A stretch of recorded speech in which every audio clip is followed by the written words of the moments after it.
Assalamualaikum warahmatullahi wabarakatuh.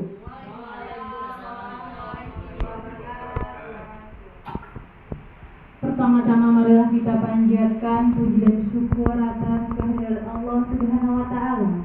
Karena di pagi yang cerah ini kita para majelis guru beserta kepala sekolah dan tenaga kependidikan dapat berkumpul bersama di ruangan ini dalam acara diseminasi budaya positif oleh Ibu Cindy Yuliasari SPD, calon guru penggerak angkatan ke-10. Salawat beriring salam marilah sama-sama kita hadiahkan kepada Nabi besar kita Muhammad Sallallahu Alaihi Wasallam dengan mengucapkan Allahumma sholli ala sayyidina Muhammad wa ala ali sayyidina Muhammad. Baiklah Bapak Ibu guru semua, izinkan saya sebagai moderator pada acara ini akan membacakan susunan atau rundown acara kita pada pagi hari ini. Yang pertama, kegiatan pembukaan yang sedang berlangsung. Acara yang kedua, menyanyikan lagu Indonesia Raya. Acara yang ketiga, doa yang disampaikan oleh Bapak Ali Bakri SPDI. Acara yang keempat, sambutan oleh kepala sekolah. Acara yang kelima, kegiatan inti diseminasi budaya positif oleh Ibu Cindy Yuliasari, calon guru penggerak angkatan ke-10. Acara yang keenam, berbagi pengalaman dan refleksi. Selanjutnya dilanjutkan dengan kegiatan foto bersama dan acara terakhir penutup. Baiklah Bapak Ibu guru sekalian, langsung saja kita masuki acara yang kedua, yaitu menyanyikan lagu Indonesia Raya. Diharapkan Mulyani sebagai pemimpin hadir.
Pembacaan doa yang akan disampaikan oleh Bapak Ali Bakri SPD.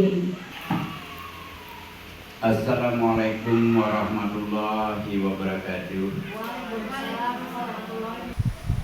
A'udzu billahi minasyaitonir rajim. Bismillahirrahmanirrahim.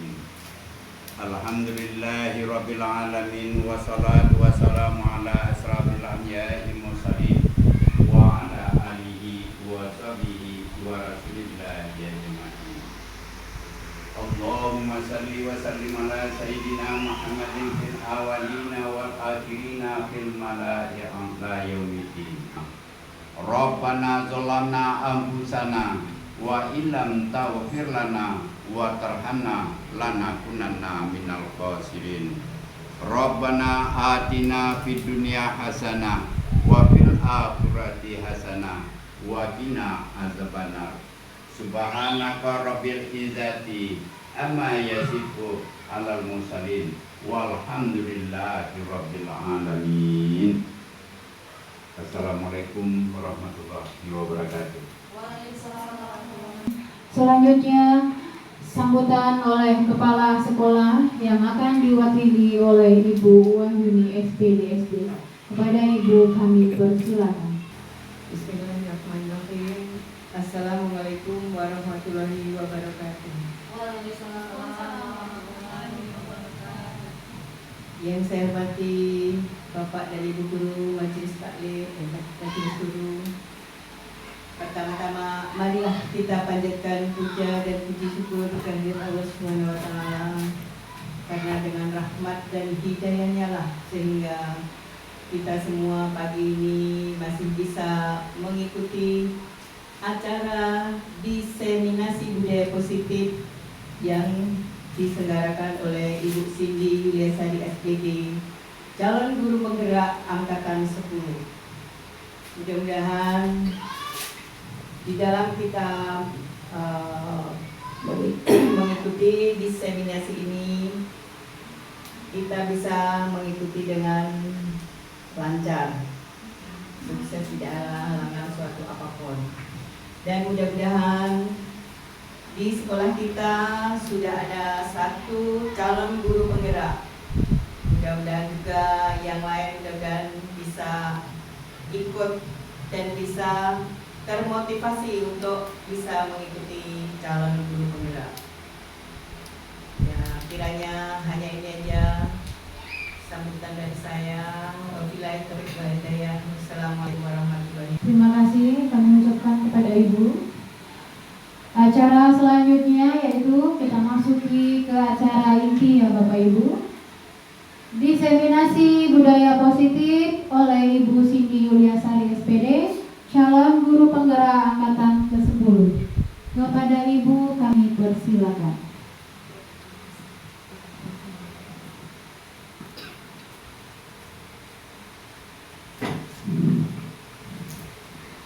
Assalamualaikum warahmatullahi wabarakatuh.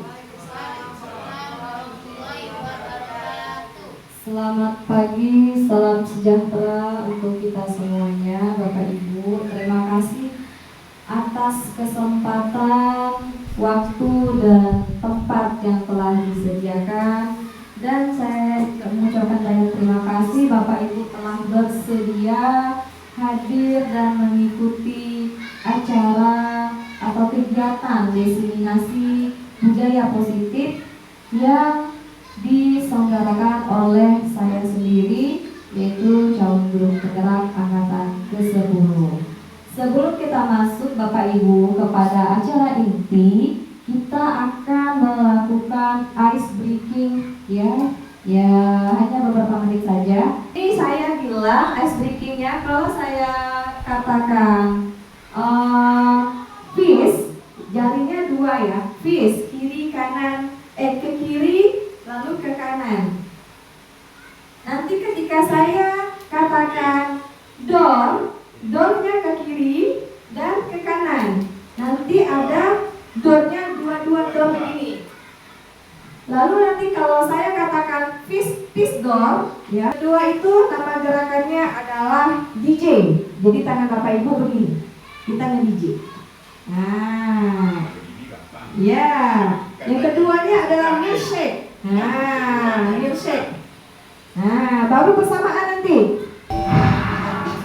Oke, ulangan dari saya ya. 1, 2, 3.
Bagaimana Bapak Ibu setelah melakukan ice breaking tadi?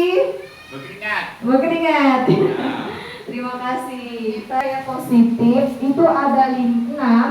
Yang pertama adalah disiplin positif dan nilai-nilai kebajikan. Dan yang kedua, teori motivasi, hukuman, dan penghargaan. Dan ada juga keyakinan kelas, 5 kebutuhan dasar manusia, 5 posisi kontrol, dan segitiga restitusi.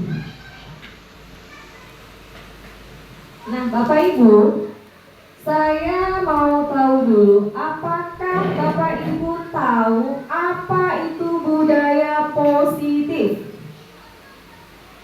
Ya, Ibu Impi, silahkan.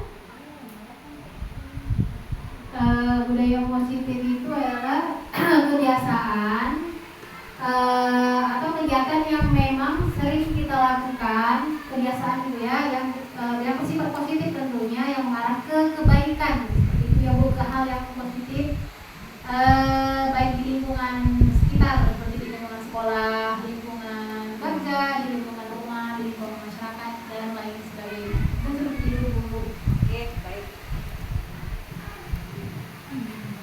Ya Ibu Impi, terima kasih. Ya, budaya positif itu adalah pembiasaan disiplin positif yang kita tanamkan pada diri anak dari dalam dirinya. Tujuannya untuk apa? Untuk bisa menanamkan budi pekerti dan memiliki karakter profil pelajar Pancasila. Anak kita juga akan bisa menjadi pribadi yang mandiri dan bertanggung jawab. Nah, Bapak Ibu, apakah di sekolah kita sudah tercipta budaya positif? Sudah belum? Sudah. Gimana? Boleh? Bukan? Sudah? Sudah. Apa contohnya budaya positif yang sudah kita terapkan atau kita jalankan atau kita yakini tanpa kita sadari? Apa, Bapak Ibu? Ada yang bisa membantu saya? Bersalam, mengucapkan salam. Iya, Bapak Ali, silakan. Mengucapkan salam apabila berjumpa dengan guru, muridnya mengucapkan salam tanpa disadari sudah mengucapkan salam. Iya. Itu budaya Positif. positif. Ya, Pak Ali, benar sekali. Terima kasih. Nah, ini dia Bapak Ibu, contoh dari kegiatan budaya positif yang sudah ada sebenarnya di sekolah kita.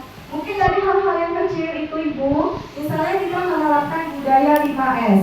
Salam, sapa, senyum, sopan, dan santun. Nah, ketika anak-anak kita ini pagi-pagi datang ke sekolah, gurunya sudah datang, menyambut anaknya di depan pintu gerbang atau di kelas, anak-anak kita pasti akan mengulurkan tangan untuk memberikan salam kepada kita atau menyapa.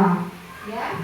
Dan yang kedua, budaya positif lainnya tuh misalnya kegiatan keagamaan, melaksanakan sholat duha, atau yang kita sering laksanakan yaitu acara pembacaan Yasin. Nah, budaya positif yang lainnya yaitu gerakan literasi. Misalnya anak itu kita sebelum mulai pembelajaran kita beri dia membaca buku selama 15 menit. Pernah kita terapkan ya Bapak Ibu? Nah, ya. Setelah itu ada kegiatan gotong royong. Itu juga termasuk budaya positif. Anak-anak kita mungkin di zaman sekarang ini minim sekali kesadarannya akan tugasnya sebagai seorang murid. Misalnya dia hari ini piket kelas atau dia piket kantor. Sering sekali kita di sini harus menyuruh dulu, ya, tanpa mereka sadari mereka hari ini, oh, aku piket, tetapi mereka seperti merasa tidak ada beban, oh nggak ada tugasnya. Dari sekarang oleh anak didik kita, dari dalam diri mereka. Nah, disitulah nanti kita muncul karakter profil pelajar Pancasila. Contohnya apa? Ada beriman dan bertakwa, mandiri, berkebinekaan, royong, kreatif, inovasi, ya banyak sekali. Ya, baik Bapak Ibu. Nah, di sini ketika kita mendengar kata disiplin, apa yang terbayang di benak kita Bapak Ibu? Oh, disiplin nih. Apa yang terbayang di benak kita? Waktu. Disiplin waktu, iya. Jangan sampai datang terlambat. Iya. Disiplin diri. Banyak ya. Contoh hal-hal kecil yang ada di sekolah. Baik, kitalah sebagai pendidik memberikan tauladan yang baik. Benar nggak Bapak Ibu? Di rumah Bapak Ibu juga pastinya memberikan contoh yang baik dulu dari diri kita. Otomatis anak tersebut pasti akan melihat, oh ibu ini memberikan contoh yang baik buat kami misalnya. Oh besok-besok anak itu pasti akan ikut apa yang kita buat, apa yang kita lakukan.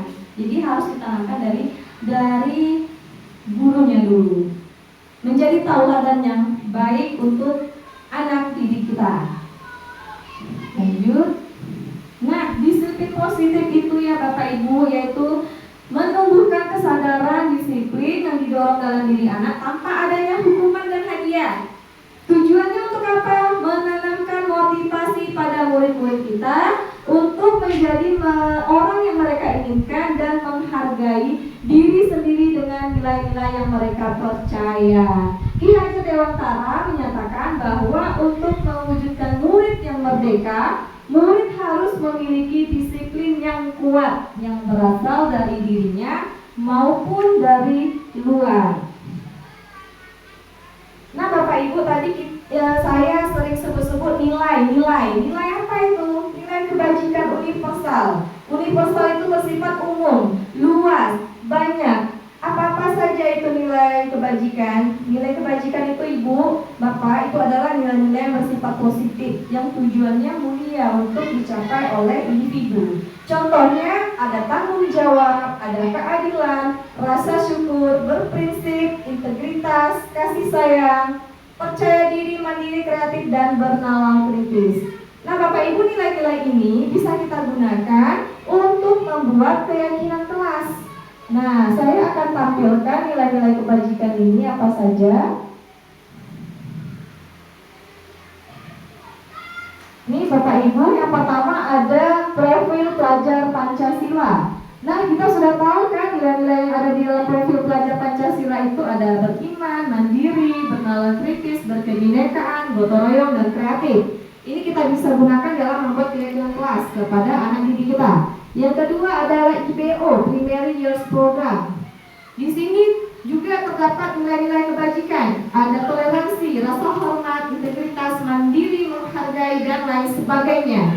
Yang ketiga ada 9 pilar karakter. Juga banyak mengandung nilai kebajikan, ada nilai kemandirian, kejujuran, hormat, percaya diri, kepemimpinan, toleransi, dan lain sebagainya. Ada juga petunjuk seumur hidup dan keterampilan hidup. Ini juga nilai-nilai kebajikannya Bapak Ibu, banyak sekali yang bisa kita tanamkan, kita terapkan, kita buat dalam keyakinan kelas atau yang dulu kita sebut-sebut dalam kesepakatan. Bapak Ibu, saya masuk ke materi yang berikutnya, yaitu teori motivasi. Motivasi merupakan dorongan yang timbul dalam diri seseorang. Bapak Ibu, motivasi ini ada 3. Yang pertama adalah menghindari ketidaknyamanan dan hukuman, yaitu murid melakukan disiplin diri karena ia takut dihukum. Ini termasuk motivasi eksternal, motivasi yang berasal dari luar diri anak. Yang kedua adalah mendapatkan imbalan atau penghargaan dari orang lain. Nah, di sini murid melakukan disiplin positif karena ia ingin mendapatkan imbalan. Itu juga merupakan motivasi eksternal. Yang ketiga adalah menghargai nilai-nilai kebajikan dari diri sendiri, yaitu murid melakukan disiplin diri karena kesadaran dalam dirinya adanya nilai-nilai kebajikan tadi. Nah, itu termasuk motivasi internal. Lanjut. Nah, di sini kita akan menemukan apa itu perbedaan hukuman dan konsekuensi. Hukuman di sini yaitu Bapak Ibu sifatnya tidak terencana, tiba-tiba, mendadak.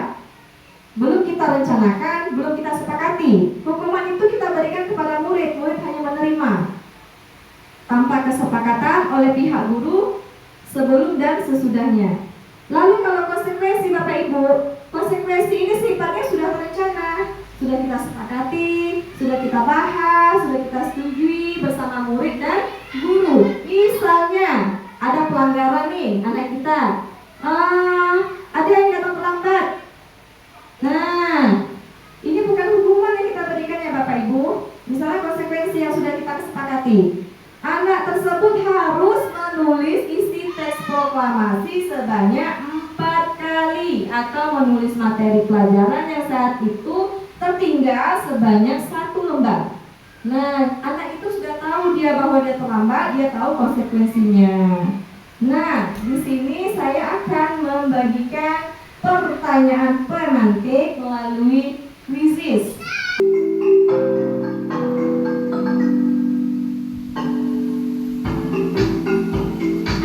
Ya, Bapak Ibu silakan jawab pertanyaan itu pilihan antara hukuman atau konsekuensi ya. Di sini kita bisa lihat jawaban Bapak Ibu yang benar dan yang salah.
Kalau salah semua dia merah.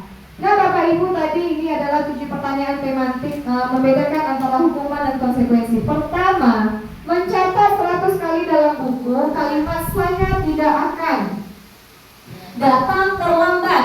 Ini kita bisa katakan yaitu hukuman. Kenapa hukuman Bapak Ibu? Ketika kita menyuruh anak itu catatlah kalimat 100 kali di dalam buku jika kamu datang terlambat, itu kan kita berikan secara tiba-tiba. Kita tidak merencanakan, kita tidak ada kesepakatan, langsung anak itu kita beri hukuman. Dan yang kedua adalah lari mengelilingi lapangan basket 2 kali karena terlambat datang ke sekolah, pun itu adalah hukuman. Kita spontan menyuruh anak itu memberikan hukuman tanpa kita sadari.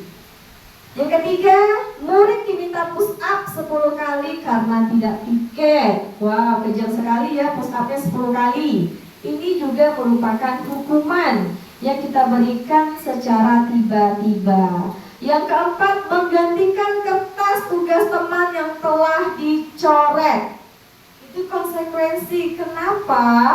Karena di dalam pembelajaran di kelas, ini kan terjadinya di dalam kelas.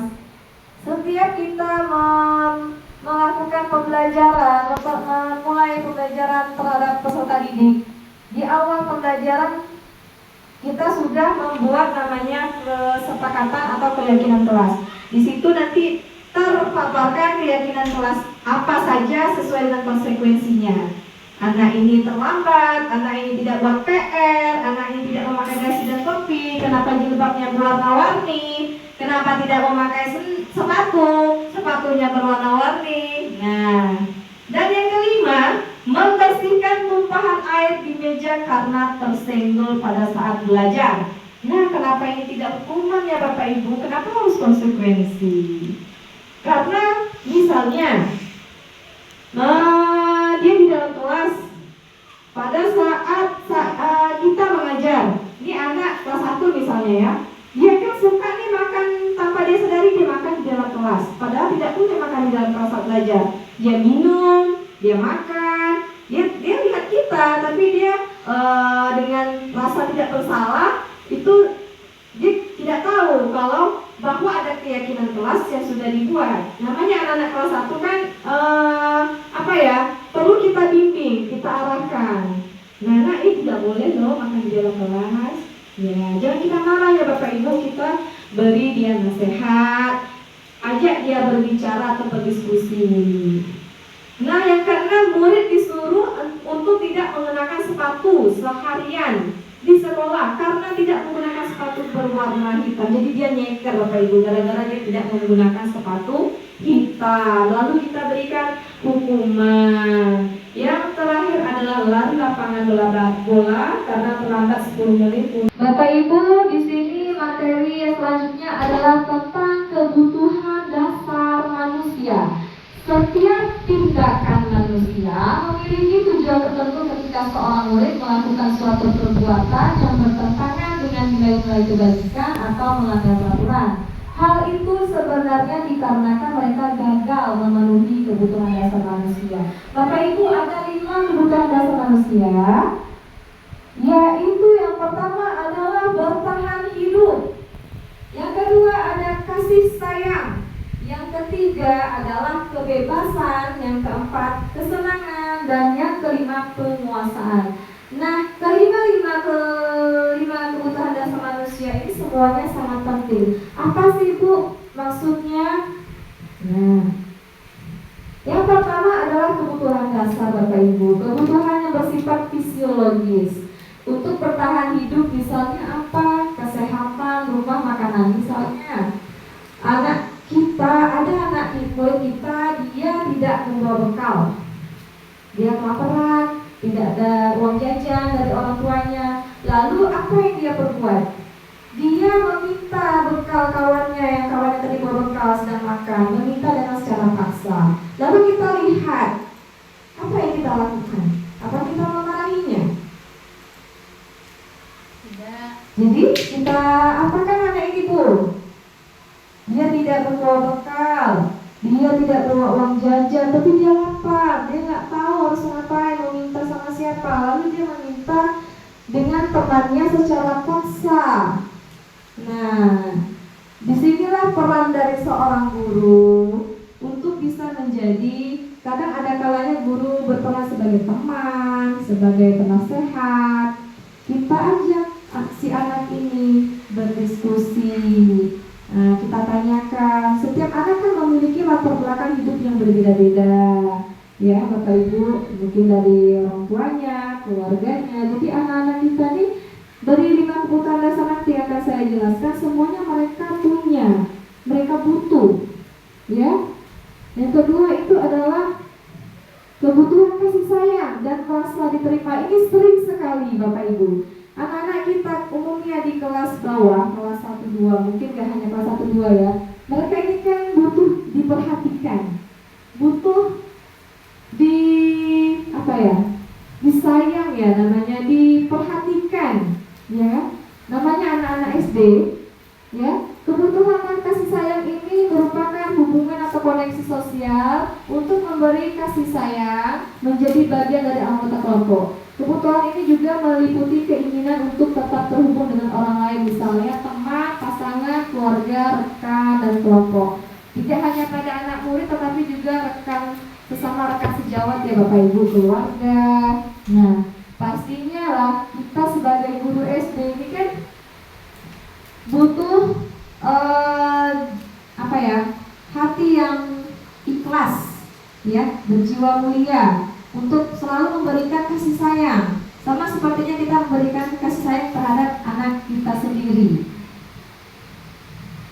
Yang ketiga adalah kebutuhan penguasaan. Kebutuhan ini berhubungan dengan kebutuhan untuk memperoleh sesuatu yang kompeten, terampil, diakui prestasinya, didengarkan dan memiliki rasa harga diri. Kebutuhan ini meliputi keinginan untuk dianggap berharga, diakui, dihormati, dan memberikan pengaruh. Contohnya apa ya Bapak Ibu? Misalnya anak didik kita mempunyai bakat dan potensi yang terpendam.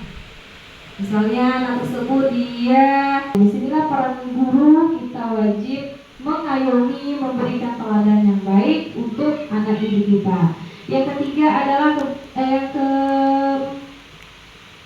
keempat adalah kebutuhan kebebasan Bapak Ibu. Di sini berhubungan dengan kemandirian, otonomi, memiliki pilihan dan mampu mengendalikan arah hidup seseorang. Anak-anak dengan kebutuhan kebebasan yang tinggi menginginkan pilihan mereka, terlalu banyak bergerak, suka mencoba hal baru dan menarik. Nah, contohnya apa Bapak Ibu? Misalnya di dalam kelas anak tersebut, contohnya dari anak kelas 2 ke kelas 3, mereka kan awalnya pakai pensil, berubah menulis memakai pulpen.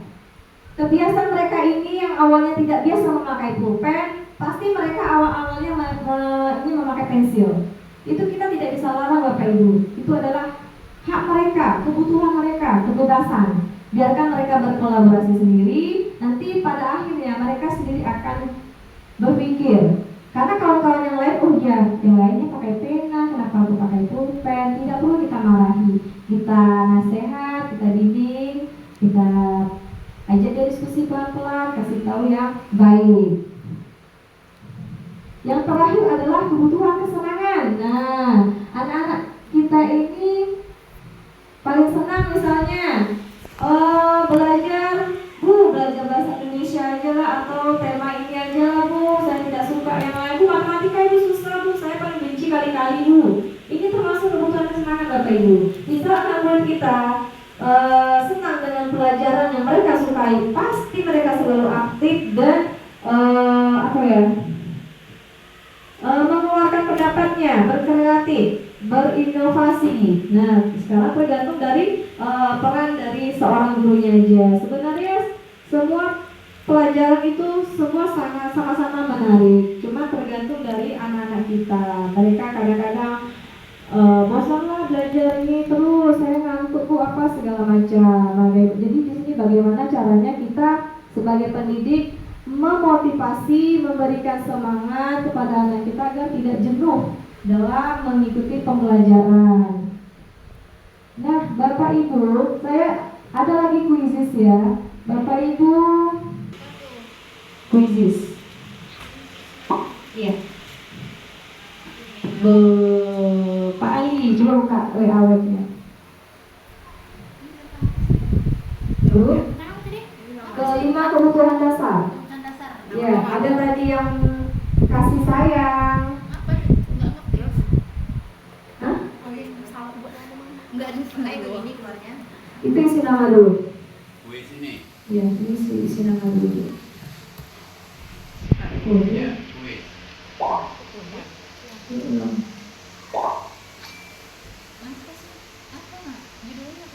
Lima kebutuhan dasar manusia. Itu tinggal pilih.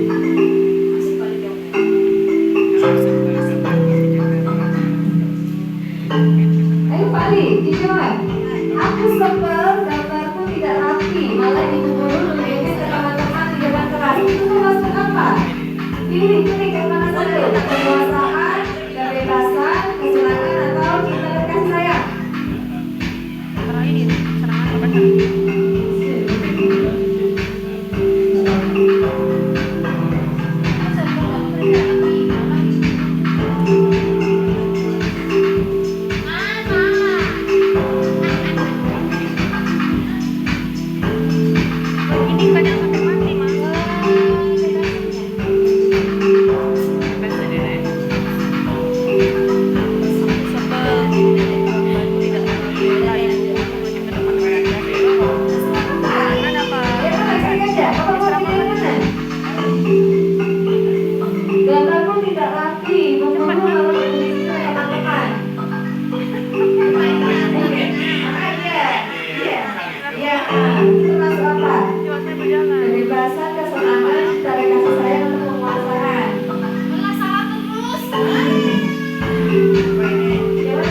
Iya, kalau Bella jawabannya salah.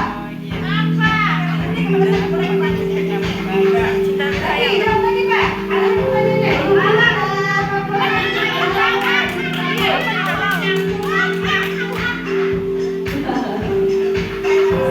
Ayo Pak nih, kita kejar posisi Bu Iti.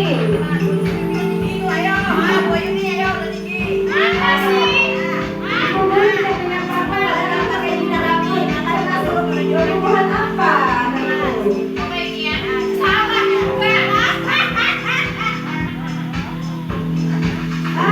Salah. Iya, merah ini di depan. Kenapa merah semua?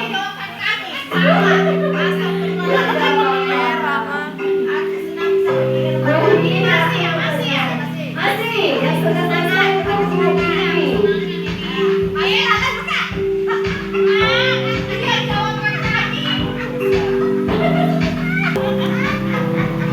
Ini saya apa tuh? Tadi, terus masih dijawab kan? Masih ada berapa soal lagi? Masih kosong.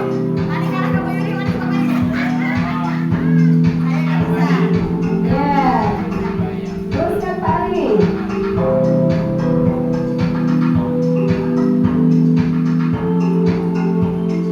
Merah terus. Gak apa-apa. Ini hanya sebagai refleksi saja. Buyur ini udah merah ya. Kalian hebat, merah semuanya. Ini semua merah. Berarti dari pilihan. Merah semua. Ya, sudah selesai. Iya, betul. Pada materi selanjutnya yaitu keyakinan kelas. Ya. Bapak Ibu, mengapa keyakinan kelas? Mengapa tidak peraturan kelas saja? Nah, kenapa? Kenapa Bapak Ibu? Yang kita sering terapkan itu kan peraturan kelas, kesepakatan kelas. Ada yang bisa memberikan jawabannya? Kenapa sekarang disebut dengan keyakinan kelas?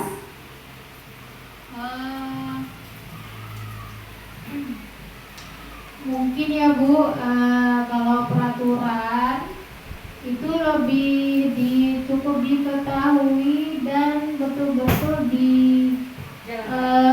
diterapkan sama si gurunya aja, nggak dari betul-betul disetujui oleh siswa atau diterima dengan ikhlas oleh siswa seperti itu. Nah, tapi di keyakinan kelas ini mungkin segala bentuk keyakinan-keyakinan yang memang anak-anak murid juga harus menerima dengan ikhlas dan dengan senang hati seperti itu. Tujuannya ya untuk lebih meminimkan rasa ketakutan pada si anak jika dia tidak menerapkan misalnya apa gitu, kegiatan apa gitu. Baik, terima kasih Dewi. Ya, benar. Kenapa tidak peraturan kelas? Kenapa hanya keyakinan kelas? Nah, peraturan kelas itu kita buat tujuannya mungkin dulunya untuk menakut-nakuti siswa. Peraturan ini harus dijalankan. Tapi apakah peraturan kelas ini sudah kita sepakati antara murid dan guru? Peraturan kelas yang kita buat sendiri terus kita tempelkan di kelas. Oh anak-anak, ini peraturan kelas, kalian harus baca, ya. Kalau kalian tidak patuhi, nanti bagi yang melanggar ada hukumannya. Nah, kalau sekarang tuh lihat kelas tadi, nilai-nilai kebajikan yang sudah saya jelaskan itu banyak sekali, ya. Nah, pertama kita ajak anak itu berdiskusi. Kita tanya mereka, biarkan mereka mengeluarkan pendapatnya. Oh, anak ini maunya keyakinan kelas yang seperti ini. Jangan mereka berkolaborasi, mengeluarkan pendapatnya, pikirannya. Nanti setelah mereka mengutarakan pendapatnya, mereka akan menulis di kertas sticky note. Ya, nanti kita kumpulkan, kita tempelkan di papan tulis. Nah, anak-anak, nilai-nilai yang sudah kita tulis akan kita sepakati nih bersama. Udah oke, udah mantap, bisa kita yakini melanggar. Dikasih iman ya Bapak Ibu.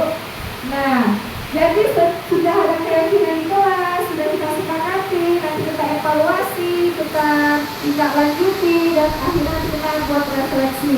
Nanti setelah 2 bulan ke depan pasti akan nampak anak-anak kita yang melanggar daripada keyakinan kelas.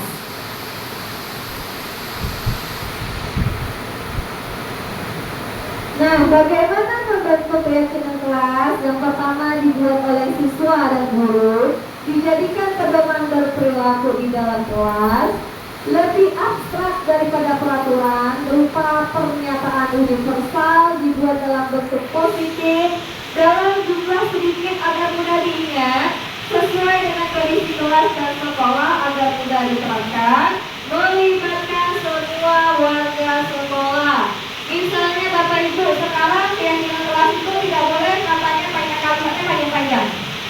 Yang mudah diingat, yang mudah mereka terapkan, yakini dalam diri mereka. Misalnya saling menghargai. Sudah itu saja. Jangan saling menghargai sesama teman dan guru, bla bla bla bla.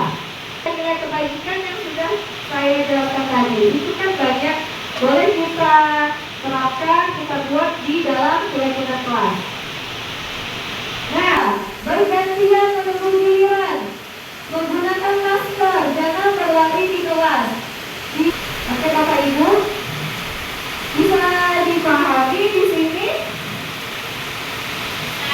Bisa, oke baik, terima kasih. Nah, di sini sebelum kita merumuskan keyakinan kelas, yang pertama itu kita ajak anak-anak kita berdiskusi, lalu mencatat. Ketiga adalah merumuskan. Keempat, menindaklanjutkan ulang kembali.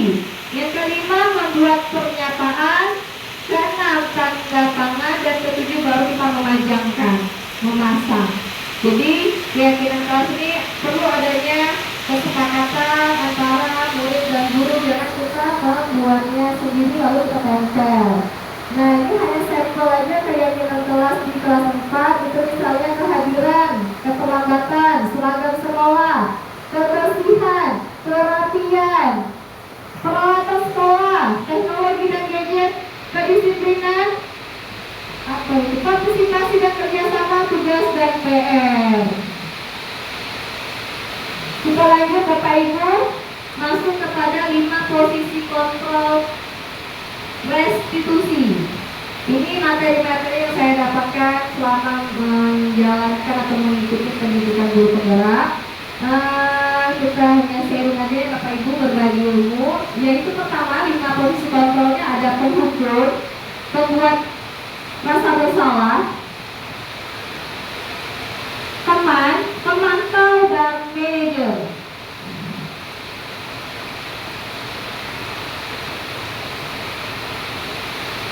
Nah, ini adalah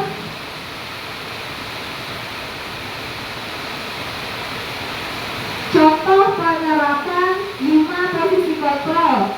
Kasus siswa tidak memakai atribut lengkap pada saat upacara. Ya, ada posisi penghukumnya seperti apa, pembuat rasa bersalahnya seperti apa, teman, pemantau, dan manajer. Misalnya yang pertama adalah penghukum. Patuhi aturan sekolah lalu berdiri di depan kelas. Hasilnya apa? Kemungkinan Bapak Ibu murid sudah marah dan menyimpan dendam, bersifat agresif. Itu kalau sebagai penghukum. Yang kedua adalah membuat rasa bersalah. Berapa kali Ibu harus beritahu kamu, nah, Ibu kecewa sama kamu. Hasilnya apa terhadap anak kita, Bu? Murid merasa bersalah, mengecewakan ibu guru, dia merasa menjadi orang yang gagal. Yang ketiga, posisi kita itu sebagai teman. Misalnya, ayolah yang tertib nak, buat bangga ibu bapak. Kali ini tidak apa-apa kalau kamu salah. Hasilnya apa terhadap murid? Murid merasa senang, akrab dengan guru. Ini termasuk dampak positif. Ya, di sisi negatifnya mungkin murid itu menjadi ketergantungan terhadap kita. Mungkin dia lebih manja, sedikit ini dekat dengan ibunya, gurunya, ya kan? Sisi dia sudah nempel aja, Bapak Ibu. Yang keempat adalah posisi sebagai pemantau.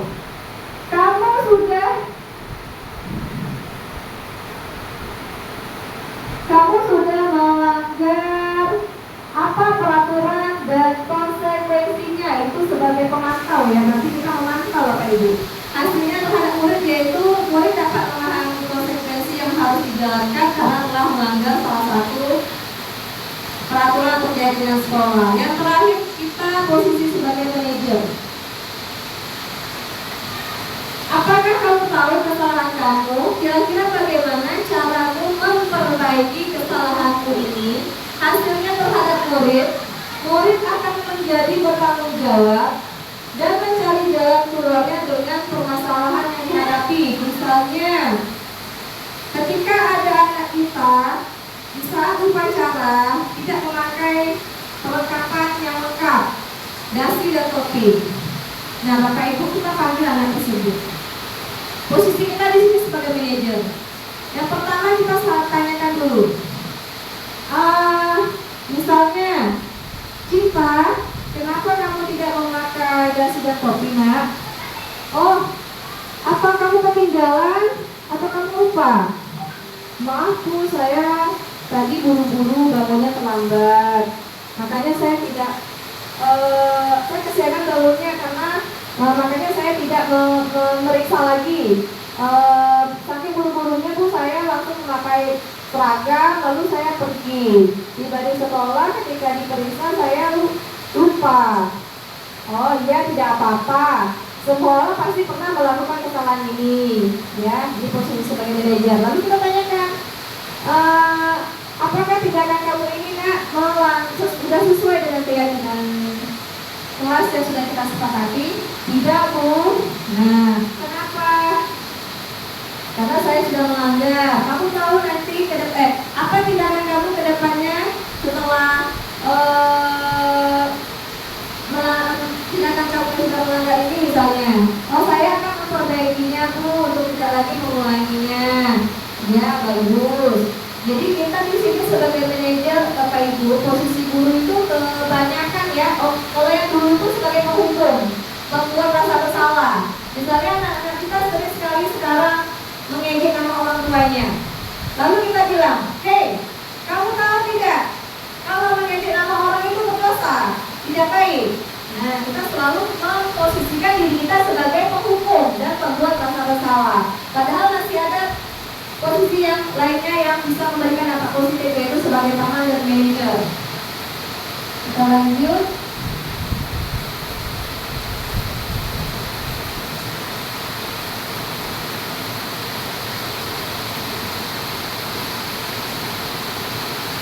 Nah, Bapak Ibu, dari masing-masing posisi kontrol tadi ada 5.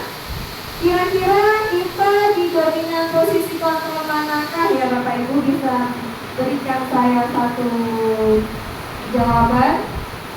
Kenapa kita memilih posisi kontrol itu? Berikan alasannya. Pasti setiap dalam diri Bapak Ibu bisa terlintas dalam pikirannya, oh selama ini posisi saya sebagai ini loh ternyata. Kenapa ya? Oh, saya baru sadar. Ya. Ada yang bisa bantu? Ibu ini bisa? Posisi kita yang mana ya? Yang pertama tadi posisi kita sebagai penghukum, yang kedua pembuat rasa bersalah, teman, pemantau dan manajer. Pemantau. Oh ya, kenapa pemantau selama ini?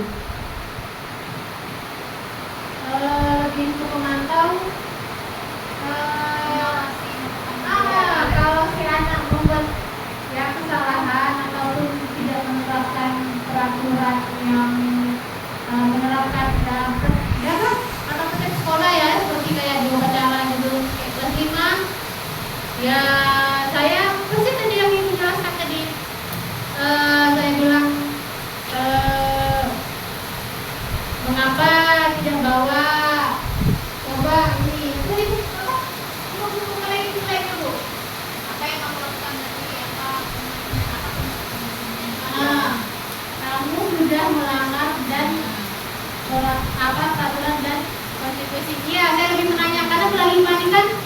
ya Bu. Jadi dia lebih agak dewasa dibandingkan kelas rendah seperti itu. Jadi saya nanya kesalahan kamu tahu apa? Nah berarti kamu sudah tahu apa yang harusnya kamu terima dari kesalahan kamu. Jika nanti ada guru piket yang meminta kamu untuk membersihkan WC atau membersihkan halaman, kamu jangan ini ya, jangan kesal atau apa. Mereka menerimanya ya dengan ya baik Bu ya seperti itu. Saya hanya itu lebih menyadarkan dia lagi terhadap kalau kesalahan ini konsekuensinya ini gitu. Itu Bu kalau saya di kelas 5. Uli, ada yang ingin menambahkan suara masnya? Posisi mana yang sudah diterapkan Uli selama ini pada khususnya ke anak kelas 1? Anak kelas 1 kan biasanya dia belum ketawa nih, ya masih ugal-ugalan ya, masih suka-suka dia gitu. Iya. Kalau saya mungkin di kelas 1 lebih sebagai teman ya, karena anak-anak itu ya penurut gitu, masih mendengarkan apa kata guru. Jadi di sisi lain bisa menjadi teman, mengarahkan gitu, memberi bisa bercakap apa maunya dan kita memberi ini kepada dia. Beda dengan kelas tinggi, jadi sebagai teman aja apa kebutuhan dia seperti itu. Katra? Oh iya. Ya, jadi ternyata ya Bapak Ibu beda ya antara kelas rendah dan kelas tinggi. Ada posisinya guru yang sebagai pemantau, ada yang sebagai teman, ada yang sebagai penghukum. Jadi masing-masing karakter guru yang kita hadapi di kelas 1, 2 itu berbeda dengan kelas tinggi, kelas 4, 5, dan 6. Kalau kelas rendah itu mungkin masih bisa kita kasih tahu lain kali jangan makan di dalam kelas ya. Kenapa Bu? Pasti bertanya kan. Dia selalu banyak bertanya tuh. Bu kenapa Ibu? Gak boleh begini, Bu harus begini. Nah itulah.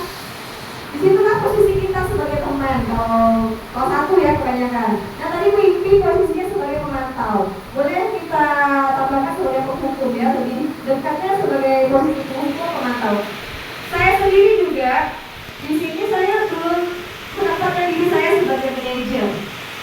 Di sini juga saya posisi kontrol saya yaitu saya memakai posisi kontrol ke penghukum atau pemantau. Setelah saya mengikuti pembelajaran di pendidikan guru perkara, saya baru sadar Bapak Ibu, ternyata selama ini kita sebagai guru itu bukannya salah enggak, cuman begini loh rupanya cara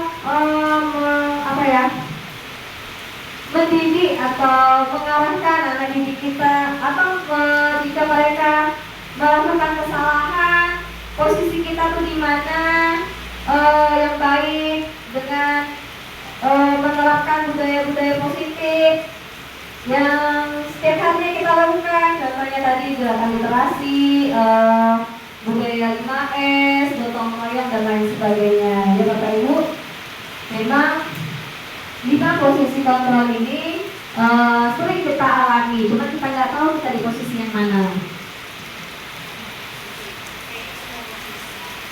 Iya, semua posisi itu memang semuanya sudah ada dalam diri kita. Bu, yang terakhir, Bapak Ibu, yang terakhir yaitu kita masuk kepada pendekatan restitusi. Apa itu ya Bapak Ibu restitusi? Restitusi ini sangat perlu Bu untuk kita tanamkan disiplin positif kepada murid. Restitusi ini adalah proses menciptakan kondisi bagi murid untuk memperbaiki kesalahannya mereka dengan karakter yang lebih kuat. Seperti dosen mengatakan bahwa restitusi juga merupakan proses kolaborasi yang mengajarkan murid untuk mencari solusi dan masalahnya sendiri.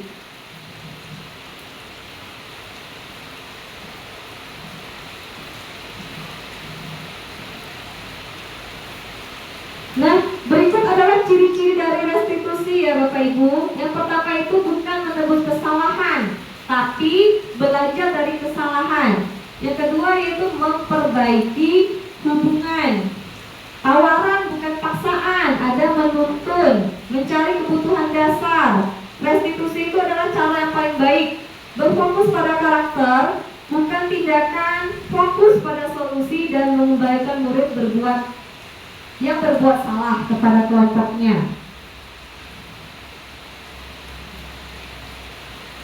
Nah, di sini ada lagi perbedaan antara hukuman, konsekuensi, dan restitusi. Misalnya siswa sering tidak mengerjakan PR. Hukumannya, guru menghukum siswa tersebut hormat bendera 10 menit. Guru marah dan murid menjadi takut. Ya, seperti tadi yang sudah dijelaskan oleh Bu Ivi dan Ibu Romi tadi ya. Yang kedua itu konsekuensi. Guru memberikan konsekuensi untuk mengerjakan PR-nya saat istirahat atau dikerjakan sebanyak 3 kali lipat. Guru tegas dan siswa menghormati peraturan. Kalau restitusi Bapak Ibu, guru menanyakan keyakinan kelas terlebih dahulu terhadap diri siswa, membantu mereka menyelesaikan masalahnya. Guru terbuka dan siswa menghormati dirinya dan orang lain. Nanti saya akan tampilkan contoh kasusnya yang menggunakan restitusi. Ini adalah namanya segitiga restitusi Bapak Ibu. Yang akan kita terapkan kepada anak itu ada 3. Pertama itu menstabilkan identitas. Yang kedua adalah validasi tindakan yang salah. Yang ketiga adalah menanyakan keyakinan. Nah, berikut ada contoh video. Hai Akila, bagaimana kabar ini? Baik Bu. Akila, boleh kita ngobrol? Tadi tidak kedengaran ya suaranya. Akila, kita laporan dari ketua kamu. Malam Selasa habis menemukan lagu. Kenapa? Kesal Bu. Kenapa? Karena harus mengajar nama orang tua saya Bu. Karena saya kesal. Ibu pasti akan kesal dan marah apabila ada orang lain yang mengejek video orang tua Ibu. Saya marah-marah dan membentaknya Bu. Ibu yakin kamu melakukan itu pasti ada alasannya kan? Ya Bu. Ibu sangat menghargai dengan tindakan kamu yang tidak melakukan hal yang lebih parah seperti menyolok dan memukul. Apakah perilaku kamu ini sudah sesuai dengan keyakinan kelas? Tidak Bu. Nilai keyakinan kelas mana tidak sesuai dengan tindakan kamu tadi? Saling menghargai. Nah, apa kamu tahu nilai saling menghargai itu penting untuk kita? Penting Bu. Untuk apa? Agar situasi di kelas menjadi aman dan damai. Baik, Ibu setuju. Apakah kamu bersedia untuk memperbaiki dengan tetap ini? Bersedia Bu. Bagaimana caranya? Dengan lebih bersabar. Apakah nantinya jika ada orang lain lagi yang akan mengejek kedua orang tua kamu, apa yang kamu lakukan? Apa yang akan kamu lakukan? Saya akan bersabar dan melaporkan kepada ibu guru. Baik, Ibu setuju sekali. Mulai kedepannya, Akila harus lebih bersabar lagi ya. Ya Bu, terima kasih. Sama-sama. Baik, Ibu, Bapak Ibu, dari 2 kasus tadi, yaitu sebagai sampel cara menangani masalah anak dengan menggunakan segitiga restitusi. Yang tadi pertanyaan yang pertama yang ditanyakan yaitu kita menanyakan kenapa dia kenapa dia marah. Itu kenapa dia marah, pasti dia melakukan itu ada alasannya. Itu termasuk dalam menstabilkan identitas. Nah, kenapa Akila? Kenapa kamu membentak Bagus? Oh, ternyata dia nama orang tuanya diejek. Nah, kita tanyakan lagi.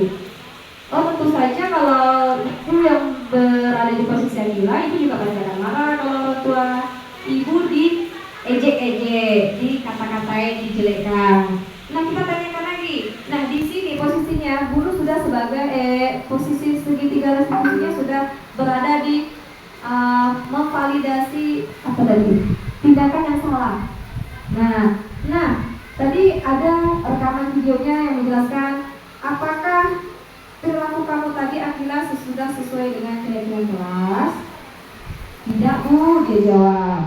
Nah, keyakinan kelas mana sesuai, lalu dia jawab apa dan dia saling menghargai. Nah, itu sudah menanyakan meyakini, menanyakan keyakinan. Segitiga restitusi yang ketiga, jadi ada 3. Pertama, menstadiumkan identitas, memvalidasi tindakan yang salah, dan terakhir menanyakan keyakinan. Jadi mungkin dari 6 materi yang saya sampaikan, ya, mudah-mudahan sedikit banyaknya bisa kita terapkan, ya, Bapak Ibu, kepada anak didik kita. Tidak langsung namanya kita ibaratkan kita menanam, itu kan kita harus butuh proses, butuh waktu. Kita menyiram, memberi pupuk, menunggunya hari ini tumbuhnya seberapa ya, kita boleh ukur gitu. Jadi sama kayak anak kita juga, kita menanamkan pada anak didik kita, itu kita bisa mengukur sampai mana perkembangannya, kesadarannya, dan lain sebagainya, Bapak Ibu. Nah, sampailah kita pada materi yang terakhir tadi, yaitu segitiga restitusi, Bapak Ibu. Nah, saya berharap setelah saya berbagi ilmu atau sharing terhadap Bapak Ibu, apa yang sudah saya sampaikan semoga bermanfaat dan bisa mengimplementasikan kepada rekan sejawat lainnya dan kepada anak didik. Adapun yang terakhir, kegiatan refleksi Bapak Ibu, nanti tolong sampaikan tanggapannya masing-masing guru. Yang perlu Bapak Ibu jawab, yang pertama, hal yang menarik apa yang sudah Bapak Ibu pelajari hari ini dari terkait materi yang saya sampaikan. Yang kedua, apa peran Bapak Ibu sebagai pendidik untuk kedepannya terkait materi yang sudah saya sampaikan. Terima kasih. Bapak Ibu boleh yang menyampaikan refleksinya. Bapak Ibu sekalian, terima kasih kami ucapkan kepada Ibu Cindy Yuliasari atas materinya yang sangat luar biasa. Kita boleh tepukan sama-sama untuk Ibu Guru kita, Ibu Cindy Yuliasari. Oke, ya, kegiatan tanya jawab, ya, termasuk refleksi juga, ya.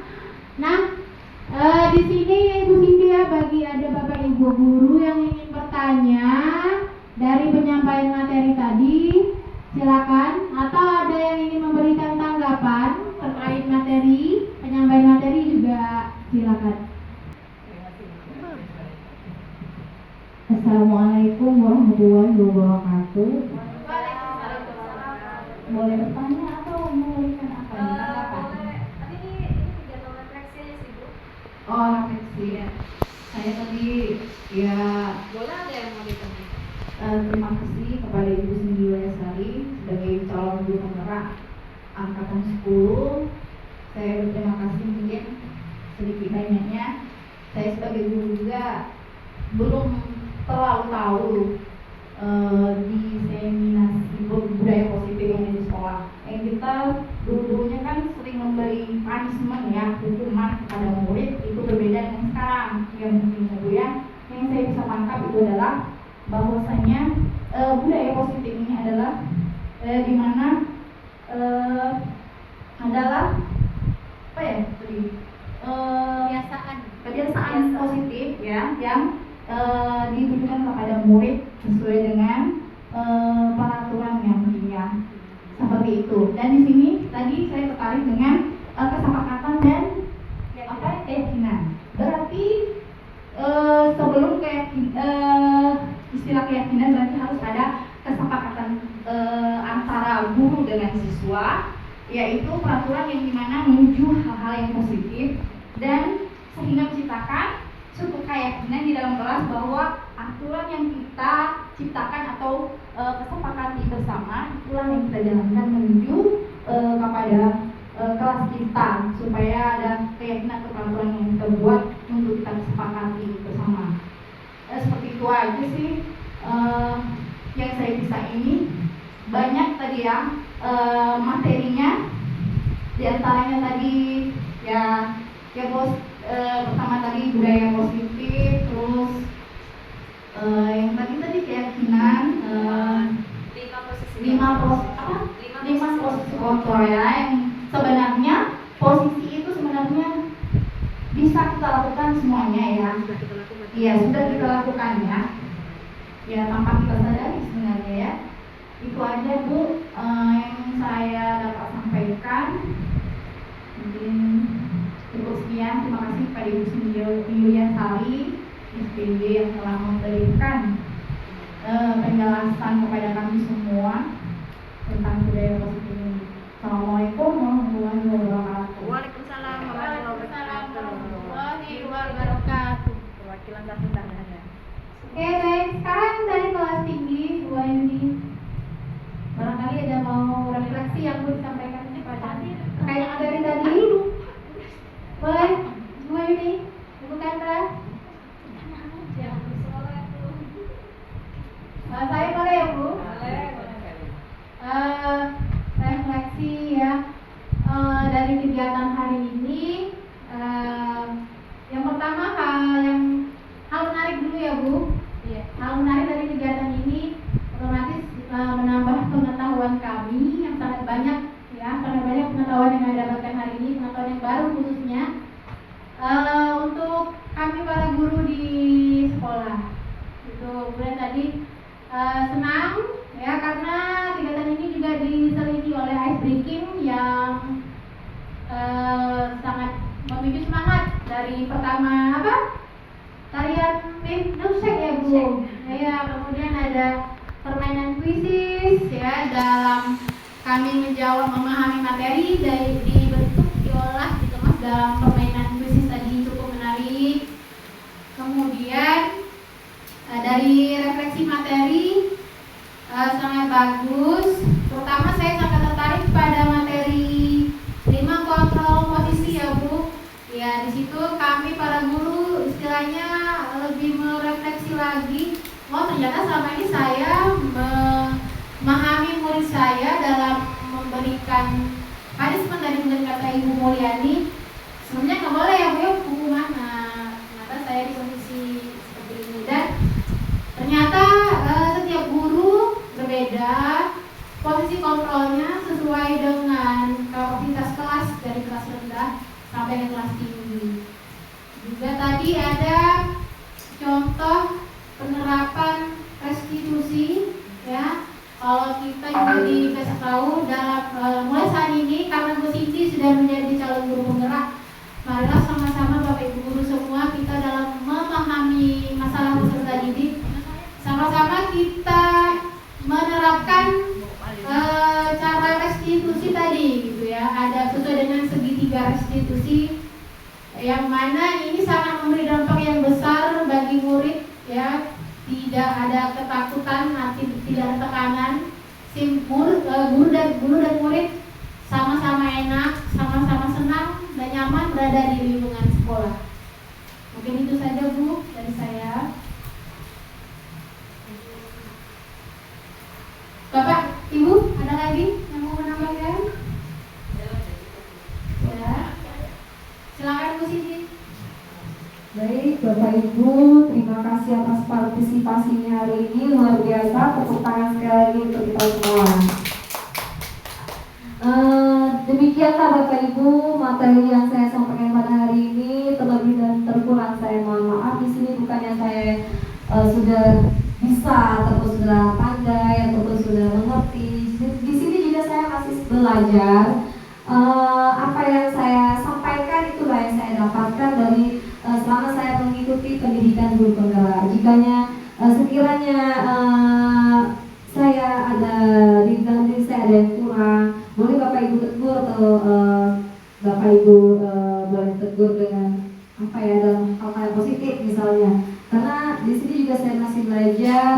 Untuk kedepannya masih ada beberapa bulan lagi, ada 2 modul lagi yang harus saya pelajari dan banyak lagi berbagai hal-hal praktik lainnya yang harus saya terapkan dalam aksi nyata. Dan nantinya mungkin ada panen karya ya Bapak Ibu, atau loka karya. Nanti jatuh pada tanggal 8 Juni hari hari Sabtu, itu lokakarya kedua. Nah, mungkin itu kami masih membahas tentang budaya positif di lokakarya kedua. Mungkin setelah ini baru kami masuk pada modul yang kedua, itu materinya belum tahu karena belum bisa dibuka di LMS. Baik Bapak Ibu, saya ucapkan terima kasih sebanyak-banyaknya untuk hari ini atas kesepakatan dan waktunya. Saya ucapkan wabillahi taufiq wal hidayah. Wassalamualaikum warahmatullahi wabarakatuh.